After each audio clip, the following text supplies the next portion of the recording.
Oke, selamat pagi teman-teman semua.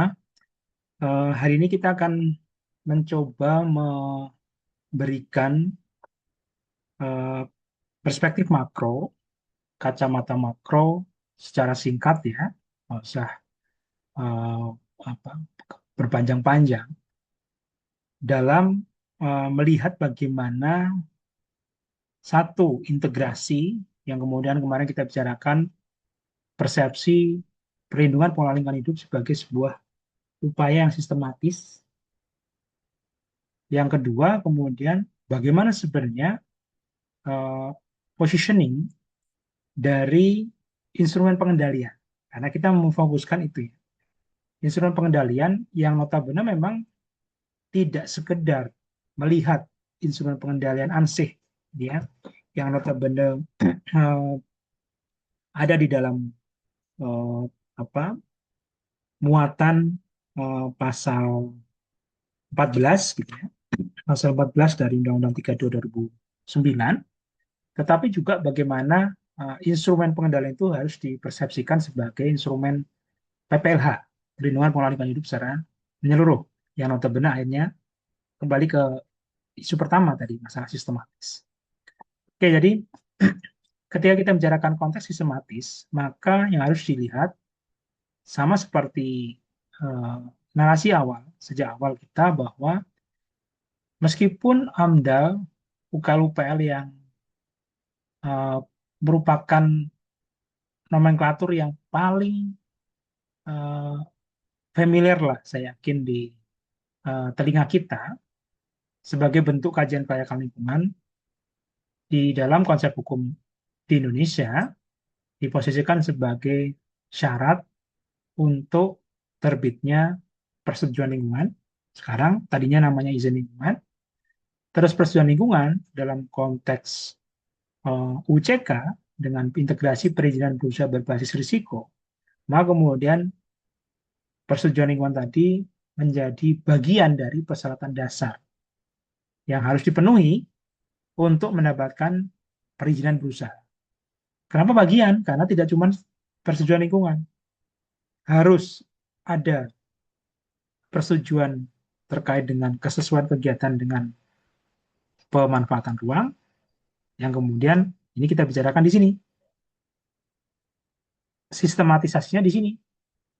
Dengan kemudian yang ketiga terkait dengan persetujuan bangunan gedung. Kenapa? Karena sebenarnya yang paling kelihatan nanti ketika konstruksi sudah dilaksanakan. Izin usaha pada dasarnya dasar untuk membuat atau melaksanakan operasi di sini. Nah, sementara AMDAL dan kesesuaian kegiatan pemanfaatan ruang difungsikan untuk membingkai di sini. Membingkai agar sebelum dilaksanakan kegiatan saja, itu sudah ada screening, sudah ada safeguarding, seperti itu. Sehingga ini kita berikan gambaran bahwa pada dasarnya eh, perspektif sistematisasi atau upaya sistematis dan terpadu saja, memang dalam kacamata yang kecil, ringkas, bisa kita lihat pada alur proses AMDAL dan compliance-nya. Seperti itu ya. Oke, kemarin yang kemudian kita bahasakan bahwa ingat AMDAL luka-luka bukanlah instrumen serbaguna. Itu yang harus diingat. Bukanlah instrumen serbaguna sehingga dia tanpa perencanaan, tanpa pembetulan, tanpa pentatan pada aspek perencanaan dia akan uh, tidak berfungsi sebenarnya, tidak punya greget apapun. Demikian juga nanti kemudian kita bicarakan sistematisasi ketika di akhir gitu ya. Kita belum bicara mengenai pengawasan penegakan hukum, tetapi konteksnya AMDAL itu merupakan bentuk compliance. Nah, compliance inilah yang harus dilihat, dimaknai dalam kedudukan instrumen ini. Maka ketika kita bicarakan bagaimana kesesuaian, maka yang harus diingat, pemerintah dengan state responsibility-nya punya tanggung jawab untuk memastikan bahwa kebijakan, rencana, program itu pun tidak mengganggu fungsi lingkungan. Salah satu parameter untuk tidak mengganggu fungsi lingkungan apa? Sesuai dengan daya dukung, daya tampung lingkungan hidup. Ya. Kesesuaian dengan daya dukung, daya tampung lingkungan hidup. Kalau kesesuaian dengan daya dukung, daya tampung lingkungan hidup, itu nanti diwujudkan dalam bentuk apa? Nah, undang-undang kemudian memandatkan apa? Ada yang namanya kajian lingkungan hidup strategis di sini. Ya. Kajian lingkungan hidup strategis sebagai instrumen pengendalian dimaknai sebagai sebuah uh, apa? Sebuah analisis, gitu, rangkaian analisis yang sistematis, menyeluruh dan partisipatif. Itu fungsi KLHS di sini.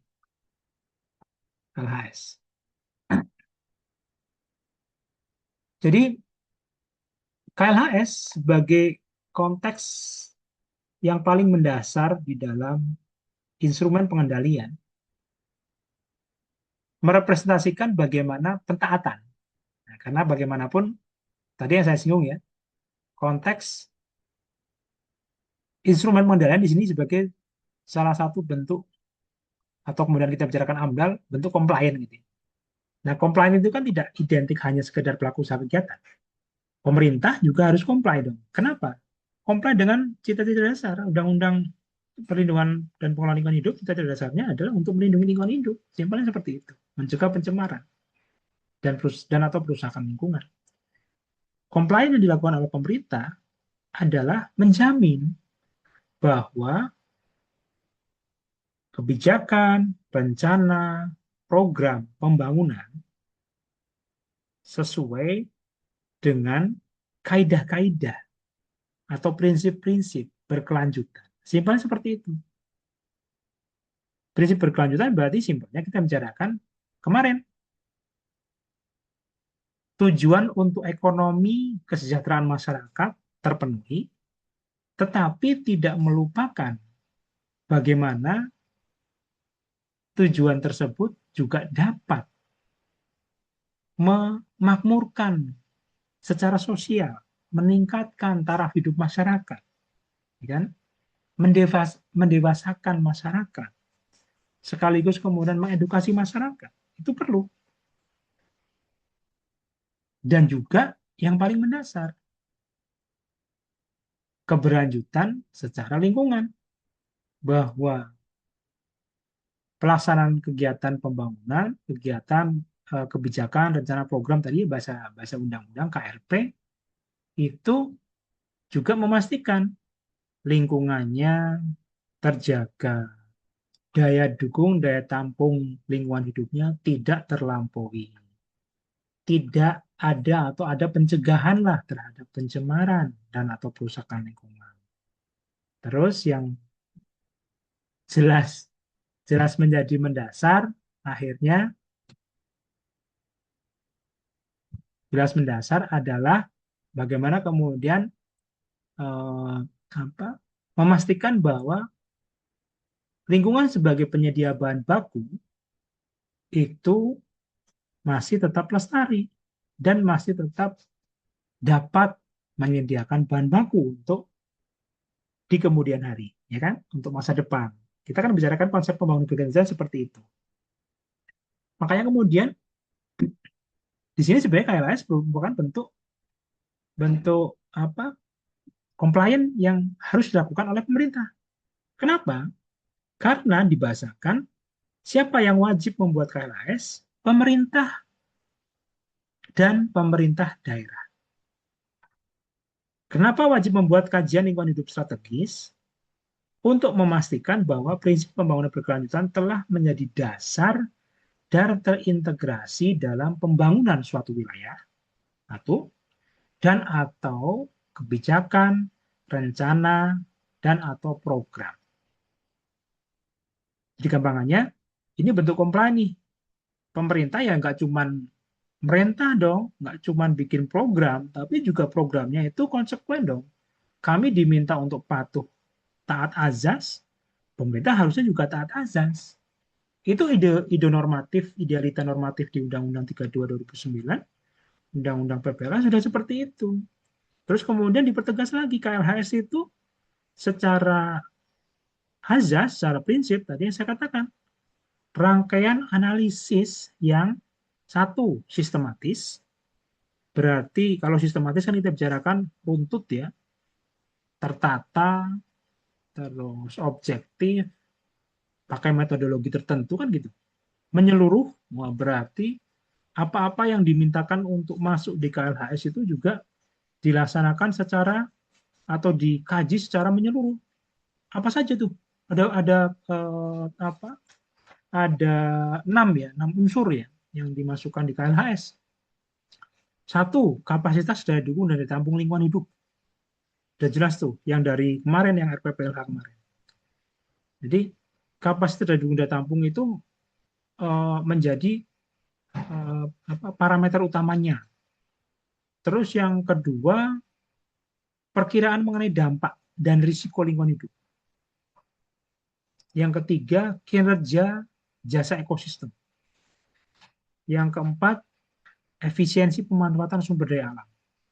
Yang kelima, tingkat kerentanan dan kapasitas adaptasi perubahan iklim. Terus yang keenam, tingkat ketahanan dan potensi keanekaragaman hayati. Pada posisi ini menyeluruh berarti entah itu biasanya daerah itu belum memiliki kajian-kajian tadi, terutama yang perubahan iklim maupun ke hati tadi, keanekaragaman hayati. Rata-rata belum punya. Karena sifat menyeluruh, maka pemerintah dan pemerintah daerah sebenarnya punya kewajiban juga tuh. Berarti gampangnya inventarisasi lingkungan kami yang kemudian di RPPLH itu tidak cukup hanya sekedar menginventarisasi misalkan sungainya berapa panjangnya, terus kotor atau enggak, bikin gatal atau enggak, tetapi juga ikannya yang di situ banyak apa, masih banyak enggak, terus kalau ada tumbuhan yang di dekat situ apa saja, eh, apa eh, jumlahnya berapa, itu sampai seperti itu harus. Itu sifat menyeluruh. Yang ketiga sifatnya partisipatif. Karena partisipatif berarti KLHS disusun tidak boleh melupakan meaningful participation. Partisipasi bermakna. Nggak boleh. Nggak boleh kemudian KLHS dibikin oleh kan pemerintah-pemerintah daerah ya Pak ya. Berarti dinas pokoknya bikin Pak, asal bikin itu. Nggak boleh. Sifatnya partisipatif. Karena apa? Loh, KLHS itu kan berbicara mengenai lingkungan di suatu daerah yang notabene berkaitan dengan masyarakat di daerah tersebut. Kok masyarakatnya nggak dilibatkan? Kan berarti bermasalah. Nah, kemudian sifat partisipatif ini sangat penting. Apalagi kemudian KLHS itu untuk yang sifatnya ini, RDTR. Ya. KLHS untuk rencana detail tata ruang. Kalau kemudian untuk regional, biasanya lebih umum. Hanya tata ruang regional, satu daerah. Sifatnya lebih umum. Tetapi kalau kemudian RDTR, rinci, rinci ini keterwakilan pihak-pihak menjadi sangat krusial. Mau merencanakan pengembangan wilayah kecamatan menjadi gampangannya kota satelitnya. Pemerintah harus membuat rencana detail, tata ruang, rencana rinci. Nggak boleh nggak? Karena itu salah satu kewajibannya. Nah, rencana ruang itu wajib didasari oleh KLHS. Kenapa? Karena jelas di pasal 15 ayat 2 Undang-Undang mengatakan KLHS itu wajib ya diintegrasikan ke dalam atau KLHS itu wajib untuk penyusunan atau evaluasi rencana tata ruang dan rencana rincinya, rencana pembangunan atau kebijakan rencana program lain yang potensinya menimbulkan dampak atau risiko lingkungan hidup. Jadi wajib tuh Kalau sampai ada teman-teman menemui misalkan ada tata ruang, tapi ketika ditanya KLS-nya ada enggak, wah itu sudah melanggar undang-undang. Sebenarnya simpelnya seperti itu. Kalau melanggar undang-undang kita bisa katakan bahwa TRW-nya, rencana tata ruang wilayahnya atau rencana detail tata ruangnya, RDTR-nya misalkan, itu sudah invalid, kan gitu. Ilegal itu namanya. Nanti ada kewajiban kok tidak dilaksanakan. Bisa nggak, Pak, kemudian kami mengajukan judicial review? Bisa. Dan itu terjadi, teman-teman. Dan banyak ya, setidaknya misalkan Riau, Provinsi Riau tahun 2015, Provinsi Bali 2021 kemarin, Provinsi DKI 2012 diajukan judicial review ke perdanya ya, pada tata ruangnya, ke Mahkamah Agung. Karena apa? Ada penegasian-penegasian tertentu. Misalkan pada kasus yang apa DKI Jakarta, RT/RW-nya meliputi kegiatan-kegiatan pemekaran, reklamasi itu. Tapi ternyata pihak-pihak yang semestinya dilibatkan tidak pernah masuk tuh, tidak pernah dibahas dalam KLA. Ada KLAS-nya tapi tidak pernah dibahas, diajak masuk, diajak diskusi gitu ya. Akhirnya kemudian kita bicarakan di sana unsur partisipatif aja sudah nggak ada. Diajukan ke Mahkamah Agung dan dibatalkan. Jadi perdanya itu batal. Yang di Bali sama, kasusnya Subak. Komunitas Subak, para pengurus Subak menganggap di dalam RT/RW Bali yang 2020 apa 2019 saya lupa, itu menghilangkan peran Subak. Padahal Subak di level dunia saja UNESCO sudah diakui keberadaannya. Akhirnya kemudian diajukanlah judicial review. Dan itu bisa ya. Ini konsep yang kemudian sebenarnya krusial tuh, krusial untuk melihat ketika ada nggak suatu kebijakan rencana program yang ternyata tidak berkontribusi terhadap perlindungan lingkungan gitu ya. Terus bagaimana apa upaya hukum yang bisa dilakukan? Salah satu strategi advokasi yang paling kelihatan kalau seperti ini adalah dilihat ada KLAS enggak. Meskipun terkadang sayangnya ini, ketika ada yang diberi embel-embel proyek strategis nasional, KLHS itu biasanya sih ada. Yang tidak ada sih jarang. Meskipun ada juga yang nggak punya. Kalaupun nggak punya, biasanya kemudian ada proses ya udah diberikan untuk legalisasi. Meskipun sebenarnya secara alur nggak tepat karena harusnya di awal dulu KLHS dilihat dari data tabunya gimana, signifikansinya gimana, perlu nggak katakanlah di Papua dibuka kebun sawit tuh, alasannya proyek strategis nasional MFEE itu ya, masalah apa food estate. Secara narasi semestinya kalau kajian dari Undang Tampung mungkin masih masuk. Karena apa ya? Kan masih hutan banyak dibuka untuk kebun, nggak ada masalah. Mungkin masih masuk. Tetapi kalau kemudian kita bicarakan dampak risiko, kerentanan perubahan iklim misalkan, oh hutan baik-baik kok dibuka jadi kebun sawit misalkan, sebenarnya bermasalah. Tapi yang terjadi memang KLHS-nya ada. Kasus Kendeng misalkan lebih parah lagi sebenarnya. KLHS-nya ada, KLHS-nya mengatakan nggak boleh tuh tambang lagi, sorry, tambang granit dan kemudian tambah uh, pabrik semen lagi di daerah Kendeng, di Patisanan. Yang terjadi ternyata nggak efek tuh. Alasannya proyek strategis nasional juga. Jadi memang carut marutnya wajah lingkungan di Indonesia itu terjadi ketika pemerintah sendiri tidak comply dan konsisten ketika membuat peraturan. Dalam menerapkannya tidak konsisten. Coba kalau konsisten, sebenarnya bagus loh. Dalam artian ide dasarnya di sini sudah dikunci di sini KLHS, jadi ya KLHS kemudian fungsi KLHS apa toh Pak? Kok bisa sampai uh, apa begitu ditegaskan gitu di garis bawahi. Di sana dikatakan di pasal 17 kalau KLHS mengatakan bahwa daya dukung, daya tampung sudah terlampaui. Tuh. Jadi gampangannya KLHS misalkan tadi yang kasus di Kendeng gitu ya, PT Semen Indonesia tuh, proyek strategis nasional, mengatakan bahwa di sana udah nggak cukup lagi, udah nggak bisa lagi. Di sana harusnya kalau dari sisi potensi wilayah, terus keberadaan wilayah, harusnya hanya untuk pertanian berkelanjutan.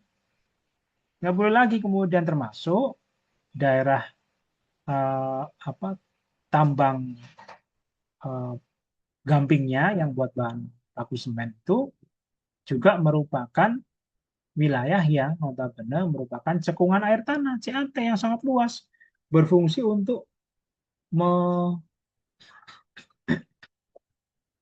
menyediakan kebutuhan air wilayah-wilayah sekitar, Pati, Jepara, Demak, dan seterusnya tuh, Grobogan. Nggak boleh. Kalau seperti itu, kalau kemudian kita bicarakan konsisten terhadap penerapan peraturan gitu ya, maka kemudian kita bicarakan tuh pasal 17. Sudah terlampaui maka A. Kebijakan, rencana, dan atau program pembangunan wajib diperbaiki sesuai rekomendasi.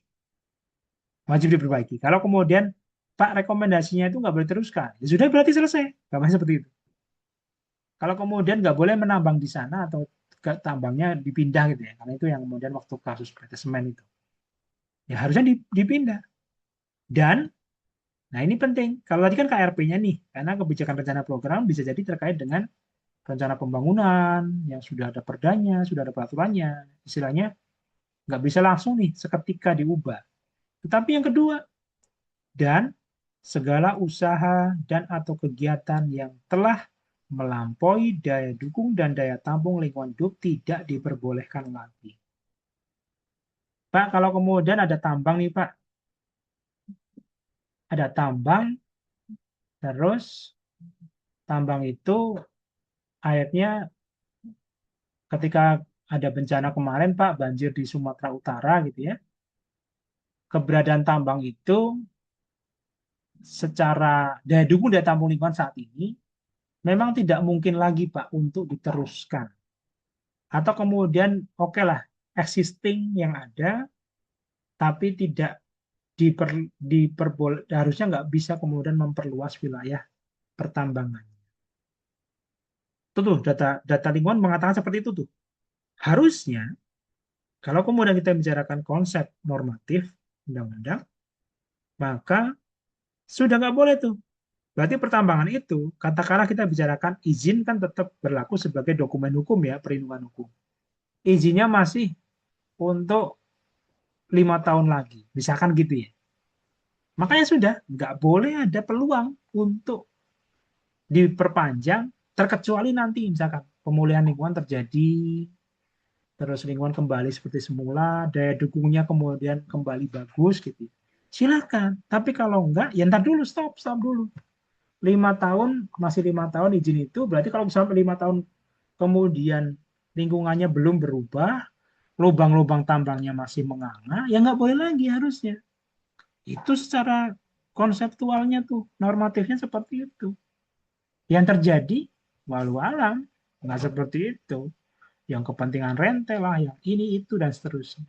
Makanya kemudian yang menjadi miris dan ironis adalah di Indonesia, kesannya tambang itu nggak ada yang bermanfaat, kecuali buat pegawainya, buat direksinya. Tapi buat lingkungan, buat masyarakat sekitar, yang tersisa adalah dampak-dampak. Saya seperti itu. Tetapi apakah kemudian Pak, berarti Bapak menentang tambang? Enggak, tambang diperlukan. Kita nggak bisa lepas dari hasil tambang, aktivitas kehidupan kita. Tetapi apakah tambang kemudian lantas boleh menjadi dasar untuk semena-menanya aktivitas kita terhadap lingkungan? Ya nggak boleh dong. Kan itu. Disitulah kemudian kita bicarakan kontekstualisasi bahwa safeguarding pada level apa pada level landscape di sini, pada level kebijakan rencana program sangat berarti. Untuk apa? Mendukung di sini.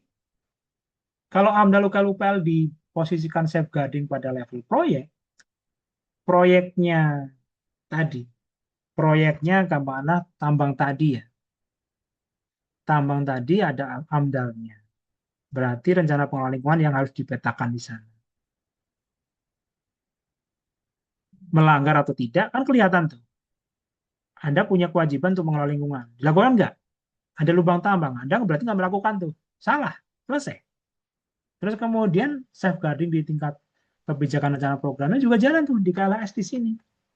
Oh ya ternyata sudah dari data pun terlampaui. Nggak boleh ada lagi. Nggak boleh buka izin baru lagi. Hentikan hentikan perizinan. Nggak boleh ada izin.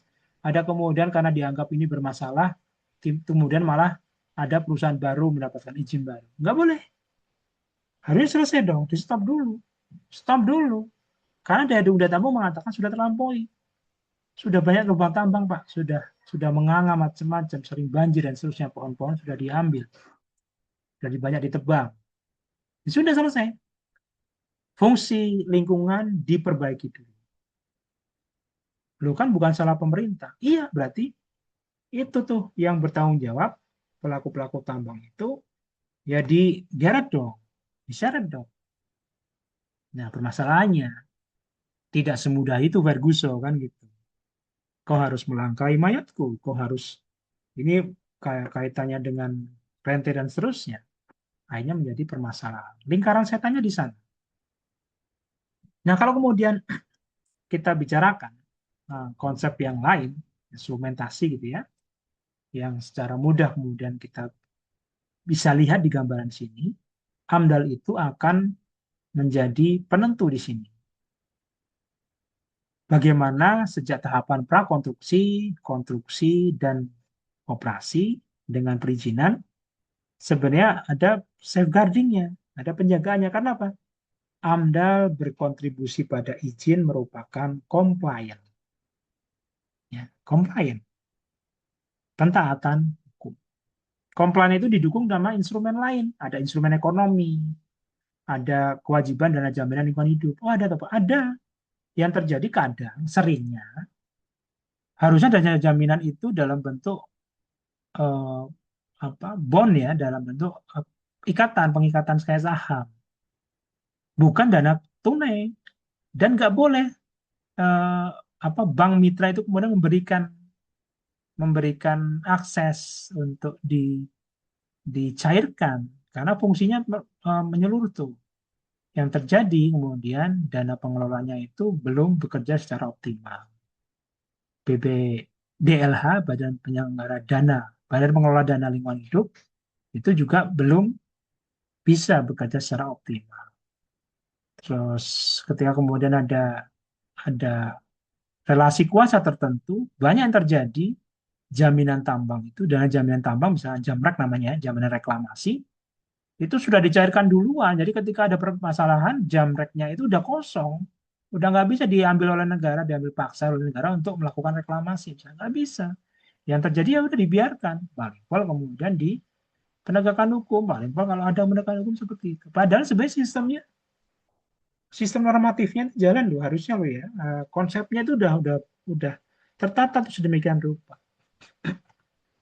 Nah, ketika membicarakan konteks konteks compliant di sini, maka yang harus diperhatikan dalam mempelajari tentang instrumen pengendalian yang difungsikan untuk mendukung pembangunan berkelanjutan adalah di sini. Bagaimana kemudian urgensi dan signifikansi dari audit lingkungan hidup. Dalam konsepnya, audit itu sebenarnya voluntary mechanism. Mekanisme yang sifatnya sukarela. Sukarela, karena apa? Ya pada dasarnya audit itu merupakan alat bantu untuk menunjukkan kelayakan. Kalau di pendidikan itu, audit itu identik dengan AMI, audit mutu internal. Meskipun kemudian karena kita bicarakan prestis, kualitas lulusan, kualitas institusi, terus kemudian nanti apa outcome base-nya gitu ya. Jadi maksudnya eh, keterterimaan lulusannya di dunia kerja akan tergantung kepada hasil audit itu, yang kemudian akreditasi akhirnya kemudian itu menjadi wajib tuh. Kan sebenarnya idenya sama tuh. Voluntary mechanism, makanya kemudian untuk mendukung itu gimana? Nah, pemerintah kemudian menegaskan, mengatakan audit itu merupakan instrumen yang sifatnya akhirnya wajib. Dengan catatan sesuai parameter apa? Di pasal 49 Undang-Undang 32. Kalau kegiatannya itu risikonya tinggi.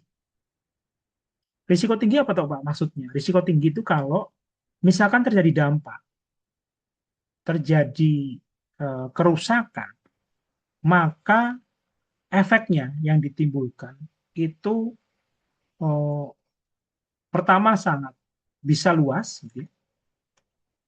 Terus yang kemudian eh, kalau sampai ada kecelakaan, keadaan darurat, selain dampak luas dan besar, maka pasti akan menimbulkan eh, gangguan lah ya terhadap kesehatan manusia dan lingkungan hidup. Itu tuh sangat, itu sebenarnya definisi yang sangat luas tuh. Berarti gampangannya, simpelnya nih, kalau kegiatan wajib AMDAL berarti wajib audit lingkungan, Pak. Iya, saya akan mengatakan seperti itu.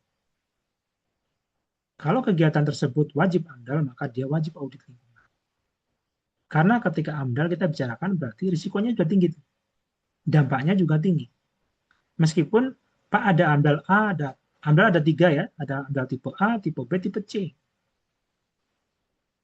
Bisa jadi AMDAL tipe C tidak perlu audit lingkungan, tapi bisa juga tidak, tergantung kepada skala. Tetapi secara mudah karena namanya wajib AMDAL itu berarti risikonya tinggi. Risiko kan memang dapat muncul, dapat tidak kan gitu. Tetapi risiko itu pasti ada. Maka saya akan mengatakan bahwa yang namanya kegiatan wajib AMDAL ya dia wajib audit lingkungan hidup. Karena apa? Pada dasarnya audit lingkungan hidup itu merupakan instrumen untuk melakukan verifikasi atas compliance yang sudah dilakukan dalam bentuk apa? Dalam bentuk tadi kewajiban-kewajiban untuk mengelola lingkungan dan memantaunya. Kewajiban yang timbul dari AMDAL, dari kelayakan lingkungan. Berarti dengan adanya audit sebenarnya menjadi instrumen bantu buat pelaku usaha kegiatan untuk menunjukkan bahwa ini loh, saya sudah comply. Seperti itu. Begitu ya, teman-teman.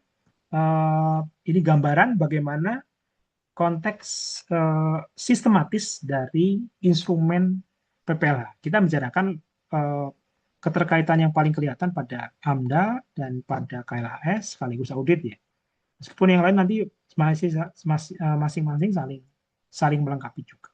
Tapi kita cukupkan di situ. Saya pikir itu ya teman-teman.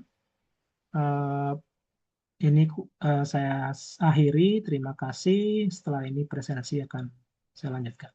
Assalamualaikum warahmatullahi wabarakatuh.